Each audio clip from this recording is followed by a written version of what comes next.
Hello everyone, my name is Keone. Welcome to Zeno, and today I'm going to go over um, the three things that you are always in control of, no matter what. It doesn't matter what happens. These three things in your life are the only three things that you have complete control of, no matter what. Doesn't matter what stage in life you're in. Doesn't matter where you work. What car you drive. It doesn't matter what your family dynamic is, where you live. None of it. These are the three things that you have control over, no matter what. Um, and before I go into this, I just want to address that most of the people that will be coming to this video probably are looking for a sense of control in their life. Either they've been through some sort of stressful event, um, something happened that caused them to be like, okay, I need to get control. I need to figure out what the heck's going on in my life. So um, that's what I specifically want to address. Because once you realize these three things, then you can go about life in a completely new way. It changed my life uh, once I learned what these things are, and I'm going to give a couple examples, but uh, I don't want to take up too much time with explaining it, so I'm just going to go right in. The first thing that you always have control over, no matter what, is your thoughts. So anything you think, your opinions, what you uh, so say somebody walked by and you thought they looked pretty or handsome. That's a thought. You have control over that. You can say, yes, I think that they are pretty or handsome, or anything like that. Those are your thoughts. That's sorry, my headset's kind of funky. I don't even know if it's running audio into my setup here. But um, the whole idea with having control over your thoughts is that once you are aware that all of the thoughts that you have are something you can control, you suddenly are able to discern right from thoughts that you normally think are bad. You're like, okay, I don't like thinking that. But you can stop thinking that. It's very easy. You just think about something else. You acknowledge that you don't like thinking about it, and you come up with a plan. I can go over how to do that in another video sometime. But just to keep this short, I'm just going to talk about these three steps and specifically the third step because the third step is the one that a lot of people are not aware of. So you have your thoughts, right? And then the next step is your actions. So your actions um, are an outward expression of your thoughts. Anything that you think, any opinion you have, your actions usually, if not always, reflect what you are thinking. Say, I am hungry, therefore my action will be to go eat food. I am tired, therefore my action will be to go to sleep. It is a continuation and outward expression of something that you have been thinking. And it goes further than that. So um, the thoughts that you have regarding a specific person, we're going to go back to that whole handsome thing. You say, hey, this person is pretty. So therefore your action is to interact with them because you are attracted to that kind of thing. Therefore your body desires to interact and partake of something that it believes will be positive. So before I get into the third step, one thing that's good to acknowledge right off the bat is that um, when it comes to human beings, we have a natural need to always be positive, to always have a positive something coming to us. So any action that anybody takes, regardless of how terrible, how awful, or even how good or amazing it is, always has the um, the motive behind it or the notion behind it that it will influence our personal lives in some positive way. Um, and so, by that logic, we are aware of the fact that when we have actions and we have thoughts, sorry, I'm kind of scattered brained. I have a bunch of traffic going out the side, regardless of what I'm doing.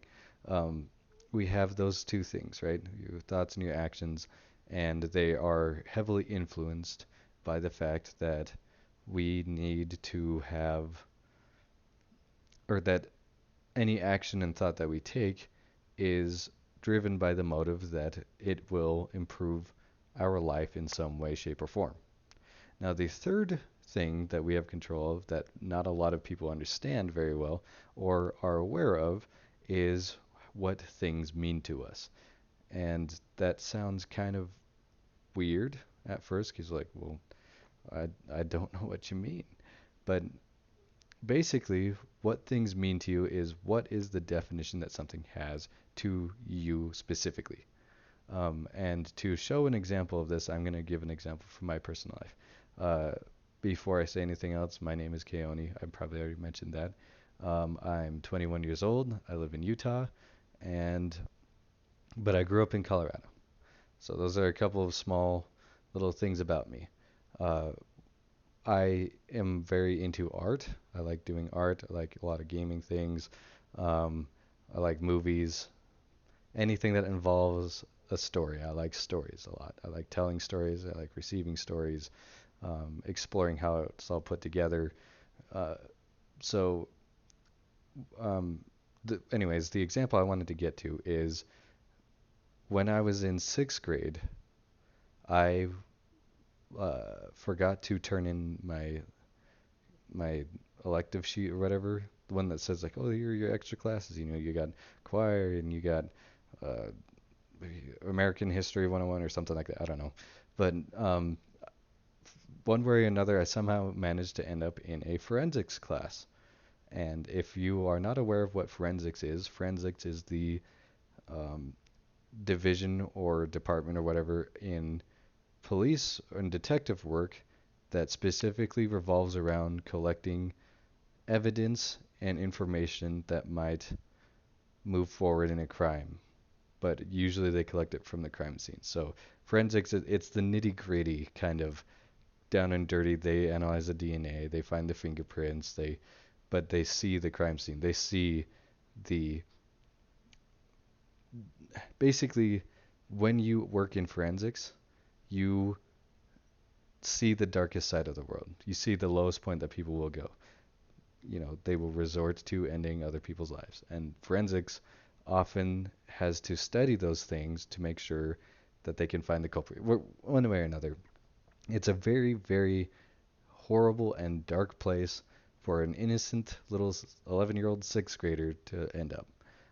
At the time, the most I'd ever heard of anything like that is my uncle was a Alaskan state trooper at the time, I think.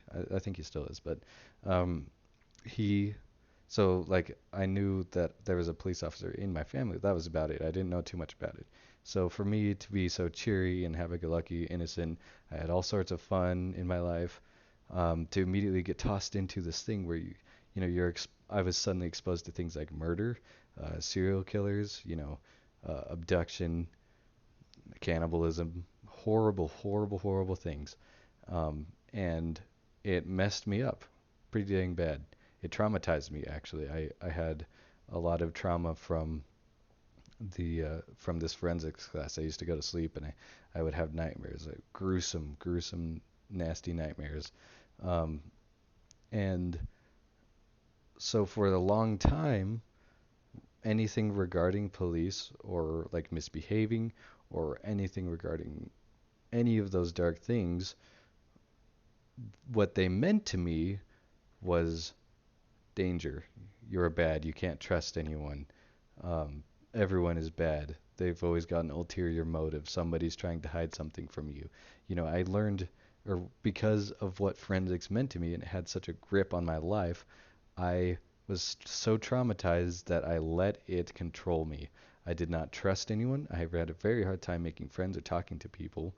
Um, it tore me apart for a very long time, and it wasn't until I learned that you can control what things mean to you that I was able to change this aspect about it.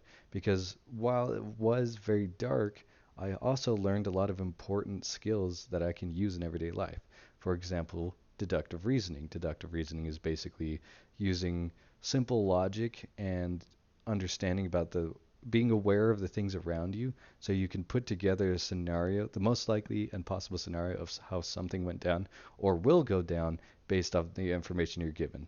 So that's basically what deductive reasoning is. That was something I was taught. I was taught how to read whether people are lying or not, which is unfortunately it's a very handy tool in this day and age. Uh, but I don't have to use it too often, luckily, because I put myself in places with people I trust. But I learned how to do those things. I learned skills from this class. And so when it came down to it, what really hindered me is what I let it mean to me. Because its meaning was the world is scary, the world is dark. How do I know that? It's because of forensics. Forensics taught me the world is scary and dark and untrustable. And so I decided then, once I realized that that's what I was getting out of the forensics class, that's what I had decided what it meant to me, that was the influence it had on my life, I could change that now. I could say, well, wait a minute. What if I said that instead it has this influence rather than this influence? And so once I did that, once you realize that you can do that, you can change the amount of influence that something has based on changing its meaning, what you label it as, what importance it holds in your life. Once you change that, then you change its influence on you.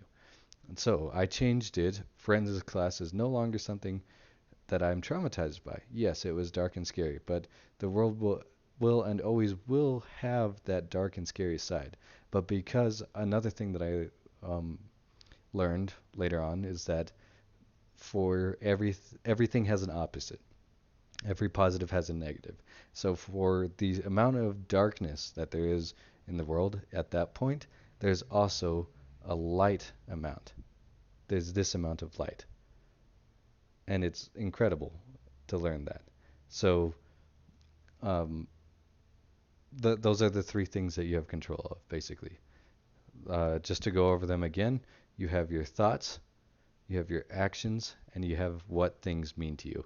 In another video, I'll go over a little bit more how to control your thoughts, and by doing that, you can control your actions, and also go over how to change things, what things mean to you.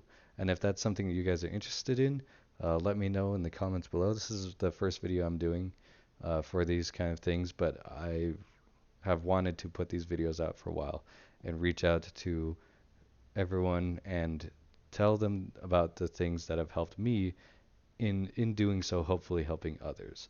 And so with that, if you find this helpful and you want to hear more, let me know in the comments. It would be helpful, especially since I'm starting out to um, have it spread around. If you think that this helps you and you might help somebody else, then let them know and share this video with them. Um, but with that, I hope that you are able to use what I've told you and that you will have a nice rest of your day, your week, whatever time of day you're watching this. I don't know why I said reading it. And I hope I see you guys in another video.